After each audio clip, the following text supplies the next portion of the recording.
देश में त्योहारों की छुट्टियों को लेकर सियासत गर्मा गई है। दो राज्यों से दो बड़ी खबर सामने आई है।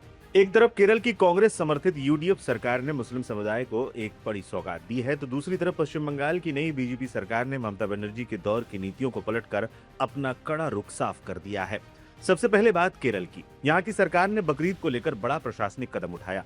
केरल प्रशासन ने बकरीद के लिए 2 दिन की आधिकारिक छुट्टी का ऐलान किया। इसके लिए सामान्य प्रशासन विभाग ने एक बकायदा नोटिफिकेशन भी जारी कर दिया है।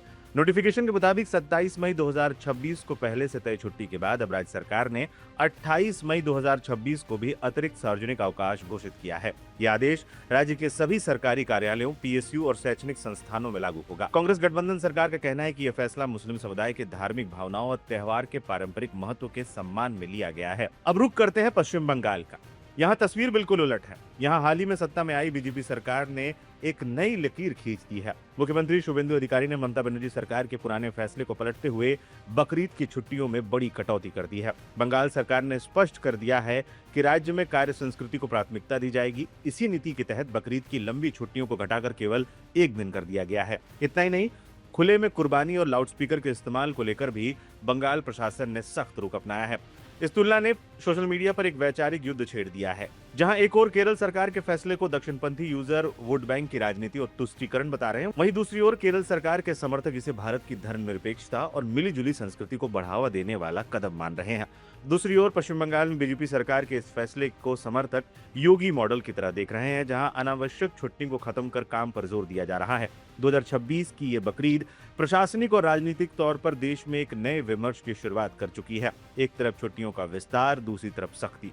इन दोनों फैसलों ने देश की बदलती राजनीतिक तासीर को बिल्कुल सामने लाकर खड़ा कर दिया है। इस पूरे मुद्दे पर आपकी क्या राय है? क्या त्योहारों पर लंबी छुट्टियां जरूरी है या कार्य संस्कृति को प्राथमिकता मिलनी चाहिए? हमें कमेंट बॉक्स में जरूर बताएं।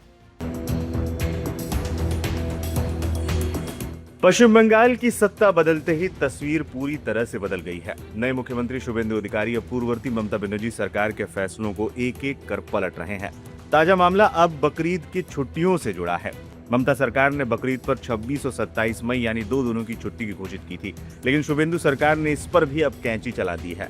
अब बकरीद पर केवल 28 मई को ही सार्वजनिक अवकाश रहेगा, यानी 26 और 27 मई को राज्य के सभी दफ्तर और संस्थान खुले रहेंगे। सूबे में हाल ही में बनी नई सरकार ने पशुवध को लेकर साल 1950 के पुराने कानून को सख्ती से लागू करने का फैसला भी किया है। सरकार के इस कड़े रुख ने राज्य में एक ऐसी बहस को भी जन्म दे दिया है जिसके राजनीतिक ही नहीं बल्कि अब गहरे धार्मिक और आर्थिक पहलू भी सामने आने लगे हैं। इस बीच पश्चिम बंगाल की नवगठित शुभेंदु सरकार द्वारा कानून को सख्ती से लागू करने के बाद उलेमा, इमामों और मुस्लिम समाज के संभ्रांत लोगों ने एक बड़ा और चौंकाने वाला कदम उठाया है। कानून और सामाजिक संवेदनशीलता को देखते हुए मुस्लिम धर्मगुरुओं ने इस बार गाय की कुर्बानी न देने की खास अपील की है।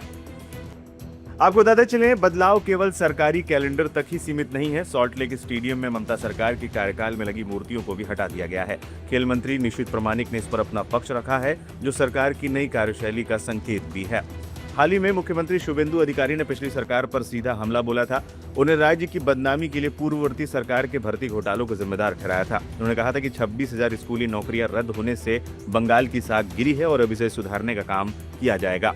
सरकार अब विधानसभा के अगले बजट सत्र में नई भर्ती नीति लाने की तैयारी में है। सीएम ने बड़ा ऐलान करते हुए कहा है कि अब ओएमआर शीट की कार्बन कॉपी परीक्षार्थियों को तुरंत दी जाएगी ताकि भ्रष्टाचार पर लगाम लग सके।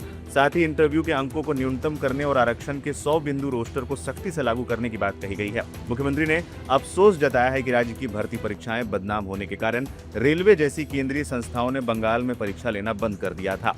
अब देखना है शुभेंदु अधिकारी का ये फैसला बंगाल की तस्वीर और युवाओं का भविष्य बदल पाएगा। साथ ही साथ जिस तरीके से बकरीद की छुट्टियों पर कैंची चलाई गई है, इस पर आपकी क्या राय है, हमें जरूर बताएं।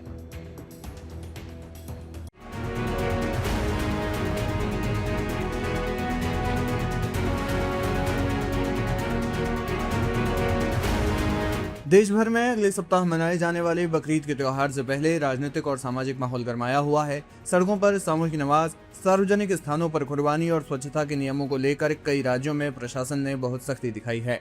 हालांकि इस प्रशासनिक सख्ती के पीछे सियासी मायने भी तलाशे जा रहे हैं। पश्चिम बंगाल के चुनावी नतीजों के बाद और उत्तर प्रदेश सहित अन्य राज्यों के आगामी राजनीतिक समीकरणों के बीच इस मुद्दे ने पूरी तरह से राजनीतिक रंग ले लिया है। बकरीद को लेकर अलग अलग राज्यों में क्या है स्थिति। हाल ही में पश्चिम बंगाल सरकार ने बकरीद को लेकर गाइडलाइंस जारी की। इस नए आदेश के तहत west Bengal animal slaughter control act 1950 के नियमों को बेहद कड़ाई से लागू करने का फैसला किया गया है, जिसके बाद मवेशियों की कुर्बानी की राह बेहद मुश्किल हो गई है। सरकार द्वारा जारी नई गाइडलाइंस के मुताबिक अब राज्य में किसी भी मवेशी का वध तब तक नहीं किया जा सकेगा जब तक कि उसके लिए आधिकारिक फिटनेस सर्टिफिकेट न लिया गया हो। यह फिटनेस सर्टिफिकेट भी बेहद कड़े नियमों के तहत जारी होगा। पश्चिम बंगाल के अलावा उत्तर प्रदेश में भी सख्ती देखी जा रही है। योगी आदित्यनाथ सरकार ने साफ कर दिया है कि किसी भी कीमत पर सड़कों, चौराहों या सार्वजनिक रास्तों पर नमाज बर्दाश्त नहीं की जाएगी। प्रशासन ने मुस्लिम समुदाय को सुझाव दिया है कि अगर मस्जिदों या ईदगाहों में जगह कम पड़ती है तो लोग अलग अलग पारियों में नमाज अदा करें। इसके अलावा प्रतिबंधित पशुओं की कुर्बानी और सोशल मीडिया पर कुर्बानी के वीडियो और तस्वीरें जो है वो लाइव स्ट्रीम करने पर पूरी तरह से प्रतिबंध लगा दिया गया है। वहीं महाराष्ट्र में सरकार ने स्वच्छता और अनुशासन पर कड़ा रुख अपनाया है। बीएमसी ने इस बार माई बीएमसी ऐप के जरिए ऑनलाइन स्लॉट बुकिंग की व्यवस्था की है। मुंबई में केवल 109 चिन्हित स्थानों पर ही कुर्बानी की अनुमति दी गई है। इसके अलावा बड़े जानवरों की कुर्बानी के लिए भी बूचड़खाने तय हैं और आवासीय सोसाइटियों या फिर खुले मैदानों में इस पर पूरी तरह से रोक है। राज्य में गौवंश संरक्षण कानून के तहत गौवंश की कुर्बानी पर पहले से ही सख्त प्रतिबंध लागू है।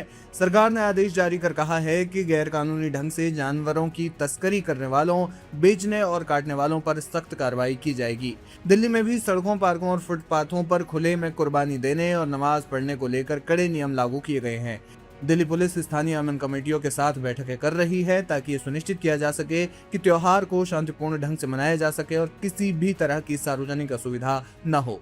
वहीं उत्तराखंड की धामी सरकार ने भी देवभूमि की पवित्रता और सार्वजनिक व्यवस्था का हवाला देते हुए केवल निर्धारित स्थलों पर ही धार्मिक गतिविधियों की अनुमति दी है।